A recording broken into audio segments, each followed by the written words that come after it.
إن الحمد لله نحمده ونستعينه ونستغفره ونعوذ بالله من شرور أنفسنا ومن سيئات أعمالنا من يهده الله فلا مضل له ومن يضلل فلا هادي له أشهد أن لا إله إلا الله وحده لا شريك له وأشهد أن محمدا عبده ورسوله يا أيها الذين آمنوا اتقوا الله حق تقاته ولا تموتن إلا وأنتم مسلمون يا أيها الناس اتقوا ربكم الذي خلقكم من نفس واحدة وخلق منها زوجها وبث منهما رجالا كثيرا ونساء واتقوا الله الذي تساءلون به والأرحام إن الله كان عليكم رقيبا يا أيها الذين آمنوا اتقوا الله وقولوا قولا سديدا يصلح لكم أعمالكم ويغفر لكم ذنوبكم ومن يطع الله ورسوله فقد فاز فوزا عظيما أما بعد فإن أصدق الحديث كتاب الله وخير الهدي هدي محمد صلى الله عليه وسلم وشر الأمور محدثاتها وكل محدثة بدعة وكل بدعة ضلالة وكل ضلالة في النار. Ya ma'asyaral muslimin, sedang Jumat yang berbahagia, di siang hari ini, hari yang mulia, di tempat yang mulia, merupakan rumah di antara rumah-rumah Allah Subhanahu wa taala. Saya selaku khatib mengajak tentunya diri saya pribadi dan jamaah kaum muslimin yang hadir untuk menjawab panggilan Allah Subhanahu wa taala untuk melaksanakan sebuah tugas sebagai hamba, yaitu melaksanakan salat Jumat. Yang pertama adalah tentunya rasa syukur senantiasa kita ucapkan, panjatkan kepada Allah yang Allah lah yang pantas untuk disyukuri, karena semua nikmat datangnya dari Allah Subhanahu wa taala. Kemudian juga saya selaku khatib mewasitkan diri saya dan jamaah kaum muslimin sebagaimana wasiat Allah, yaitu agar hendaklah kita bertakwa kepada Allah Subhanahu wa taala. Terlebih-lebih di zaman kita zaman sekarang ini adalah zaman fitnah yang tentunya kita sebagai hamba Allah butuh untuk mendekatkan diri kepada Allah Subhanahu wa taala agar Allah menjaga, memelihara kita dan keluarga kita di tengah-tengah fitnah yang silih berganti ini. Sedang Jumat yang berbahagia,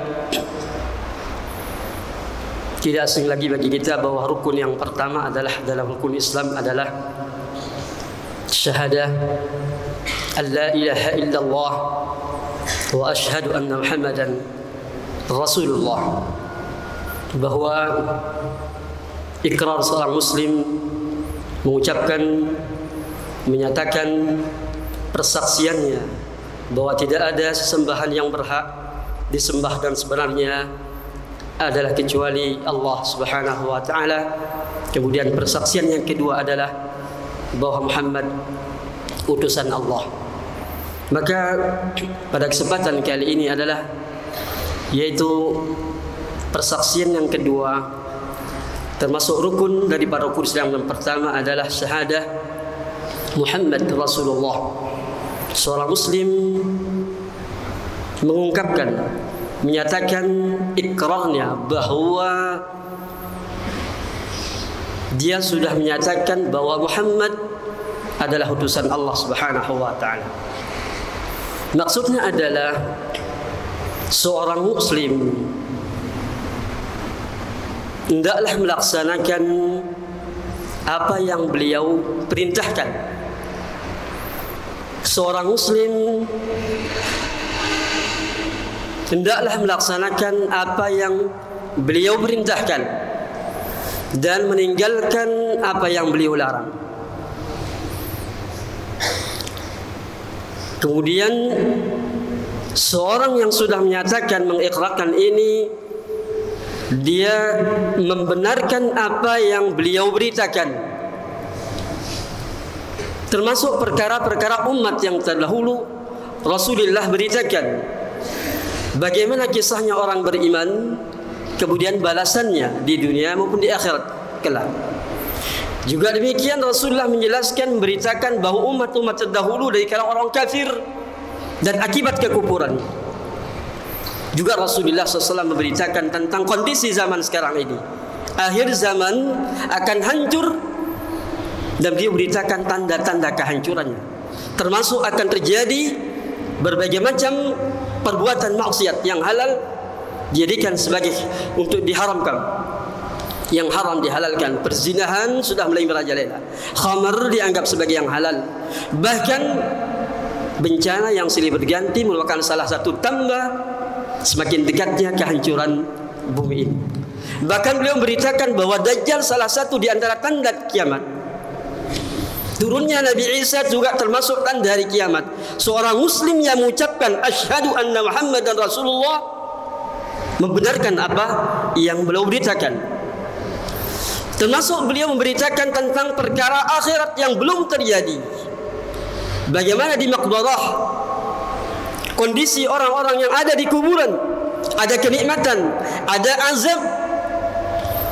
Juga berita yang beliau sampaikan adalah tentang kondisi di akhirat, di padang mahsyar. Orang akan dibangkitkan dari kuburnya, telanjang, kemudian datang sendiri membawa amalnya masing-masing. Beliau beritakan. Jadi seorang muslim yang sudah mengucapkan, membenarkan hal tersebut. Adanya sirat yang menuju ke surga Allah. Adanya surga, beliau beritakan bagaimana sifat-sifat surga dan penduduknya, kenikmatan yang ada di dalamnya.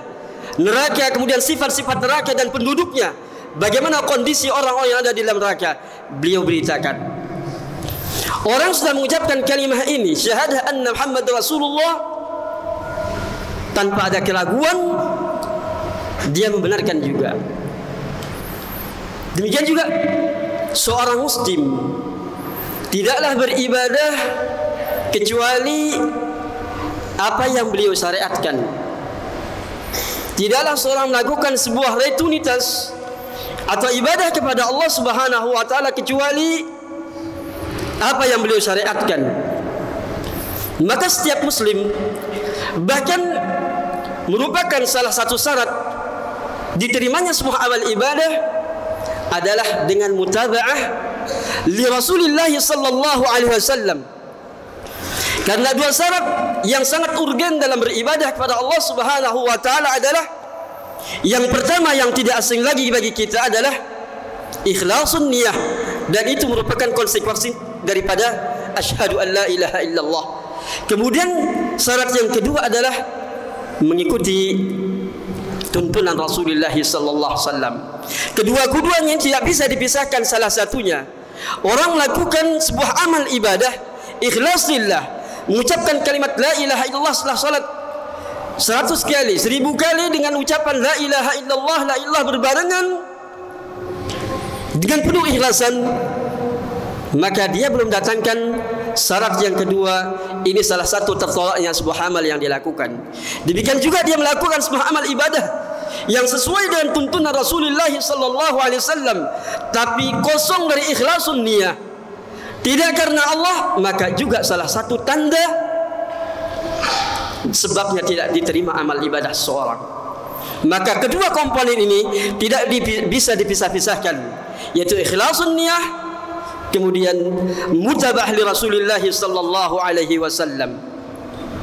Karena itu setiap kaum muslimin hendaklah mewujudkan kalimat ini, mewujudkan kalimat syahadah la ilaha illallah, sehingga tidak bisa dikatakan seorang muslim yang sejati, atau tidak bisa dikatakan sempurna syahadah seseorang apabila diucapkan dengan lisan saja. Kalimah wa asyhadu anna Muhammadar Rasulullah tidak cukup diungkapkan oleh lisan saja, manakala meninggalkan perintah Rasulullah sallallahu alaihi wasallam, maka manakala menerjang larangan-larang Rasulullah sallallahu alaihi wasallam. Manakala mematuhi selain Rasulullah sallallahu alaihi wasallam, manakala berita-berita beliau diragukan dan dia beribadah tidak sesuai dengan tuntunan Rasulullah sallallahu alaihi wasallam. Rasulullah sallallahu alaihi wasallam pernah bersama dalam riwayat Imam Bukhari, "Man ata'ani faqad ata'a Allah, wa man asani faqad asallah." Barang siapa yang mematuhiku, yang mentaatiku, berarti dia mematuhi Allah Subhanahu wa taala. Siapa yang durhaka kepadaku, berarti dia durhaka kepada Allah Subhanahu wa taala. Dalam hadis yang lain muttafaq alaih, riwayat Imam Bukhari dan Imam Muslim, di mana Rasulullah sallallahu alaihi wasallam bersabda, "Man ahdatsa fi amrina hadza ma laysa minhu fa huwa radd." Barang siapa mengada-adakan suatu perkara dalam agama kita yang tidak ada contohnya, yang tidak ada dari ajaran Rasulullah sallallahu alaihi wasallam, maka itu adalah tertolak. Itu adalah tertolak apa yang dilakukan. Jamaah kaum muslimin, termasuk juga yang sangat urgen yang harus diwujudkan oleh seorang manusia, oleh kaum muslimin, adalah meyakini bahwa Rasulullah sallallahu alaihi wasallam tidak memiliki hak ketuhanan. Salah satu yang nampak yang harus diwujudkan adalah bahwa seorang muslim memiliki keyakinan bahwa Rasulullah sallallahu alaihi wasallam tidak ada hak ketuhanan yang mengatur alam ini, yang memberikan rezeki, yang menghidupkan, yang mematikan, yang mengetahui perkara-perkara yang gaib atau yang terkait dengan rububiyah. Mudah-mudahan hubat yang singkat ini bermanfaat untuk saya. Uli kaum nasta'un, astaghfirullah li wa lakum wa lisal muslimin min kulli dhanbin fastaghfiruhu wal ghafurur rahim. Alhamdulillah wassalatu wassalamu ala Rasulillah. Sidang Jumat yang berbahagia, termasuk wujud yang nyata yang harus diaplikasikan dalam kehidupan ini adalah bahwa meyakini bahwa atau keyakinan bahwa Rasulullah tidak ada hak ketuhanan, bahkan tidak ada hak untuk disembah. Tapi seorang muslim yang sudah mengikrarkan asyhadu anna Muhammadar Rasulullah punya keyakinan bahwa Muhammad itu adalah manusia biasa seperti kita. Dia adalah seorang hamba. Dia adalah seorang hamba yang tidak ada hak untuk disembah. Tapi beliau adalah Rasulullah sallallahu alaihi wasallam yang tidak didustakan. Beliau adalah Rasulullah yang tidak didustakan. Berita-beritanya harus dibenarkan. Beliau datang, Allah utus menjelaskan perintah-perintah Allah. Allah utus untuk menjelaskan larangan-larangan Allah Subhanahu wa taala. Bahkan seorang muslim yakini bahwa beliau tidak memiliki kekuasaan untuk dirinya sendiri, bahkan untuk orang lain. Tidak berikan manfaat, bahkan tidak berikan mudarat untuk dirinya dan kepada orang lain. Allah berfirman dalam surat Al-A'raf, "Qul la amliku li nafsi naf'an wa la dharra illa ma syaa Allah." Katakan wahai Muhammad, aku tidak memiliki atau tidak bisa menarik untuk diriku sendiri, yaitu mendatangkan manfaat atau mendatangkan bahaya kecuali kehendak Allah Subhanahu wa taala. Walau kuntu a'lamul ghaiba lastakthartu minal khair wa ma massani as-su'. In ana illa nadhirun wa basyirun liqaumin yu'minun. Kalau seandainya, kata Rasul, firman Allah, kalau seandainya aku mengetahui perkara yang gaib, pasti aku perbanyak kebaikan-kebaikan. Ini adalah hujjah untuk orang-orang ahli sufi, mengatakan ini punya yakinan Rasulullah dah punya mengetahui ahlul ghaib. Rasulullah dalam firman Allah, walau kuntu alamul ghaib lastaktu minal khair. Seandainya aku mengetahui perkara gaib, pasti aku akan perbanyak perkara-perkara yang baik. dan aku tidak akan ditimpa oleh musibah, tidak ditimpa oleh keburukan, kecuali saya ini adalah seorang nadhir yang memberi peringatan, wa basyir, memberi kabar gembira bagi kaum mukminin, sidang Jumat yang berbahagia. Maka karena konsekuensi yang sangat agung ini, maka hendaklah kita perhatikan. Yang pertama, agar tidak batal apa yang kita ucapkan, yang pertama adalah meyakini bahwa apa yang dibawa oleh Rasulullah SAW adalah merupakan wahyu dari Allah Subhanahu wa taala. Apabila seorang meyakini selain yang dibawa oleh selain Rasulullah SAW adalah sempurna, artinya apa yang dibawa oleh selain Rasulullah SAW adalah sempurna, atau ada sesuatu hukum atau undang-undang selain Rasulullah SAW adalah yang lebih bagus, maka ini salah satu yang akan menyebabkan rusaknya kalimah syahadah yang diucapkan oleh seseorang muslim, atau mungkin akan menyebabkan batalnya keislamannya. Karena Allah berfirman, al-yawma akmaltu lakum dinakum wa atmamtu alaikum ni'mati wa raditu lakum al-islam adina. Hari ini aku sempurnakan agama untuk kalian, untukmu. Nikmat aku sudah sempurnakan, agama Islam aku redha untuk kalian. Lalu kalau ada seorang meyakini bahawa selain ajaran yang dibawa oleh Rasulullah, ada orang membawa dakwah, meyakini selain dakwah Rasulullah lebih sempurna, maka ini adalah konsekuensinya adalah keluar dari agama Islam. Kalau orang tersebut adalah orang yang faham. Kedua adalah tidak mengejek sebagian syariat yang dibawa oleh Rasulullah sallallahu alaihi wasallam, mencemooh seperti ada seorang muslim yang hendak ingin menjalankan perintah Rasulullah sallallahu alaihi wasallam, memelihara jenggot umpamanya, lalu kemudian diajak oleh seorang, dikatakan embek. Berarti kalau seperti ini bahwa itu adalah kembalinya kepada Rasulullah. Rasulullah adalah yang pertama kali memelihara jenggot. Berarti seorang yang tidak terasa, tidak sadar bahwa dia sudah mencemooh Rasulullah SAW, mengatakan Rasulullah adalah kambing. Ini adalah perkara yang sangat ringan tapi berat.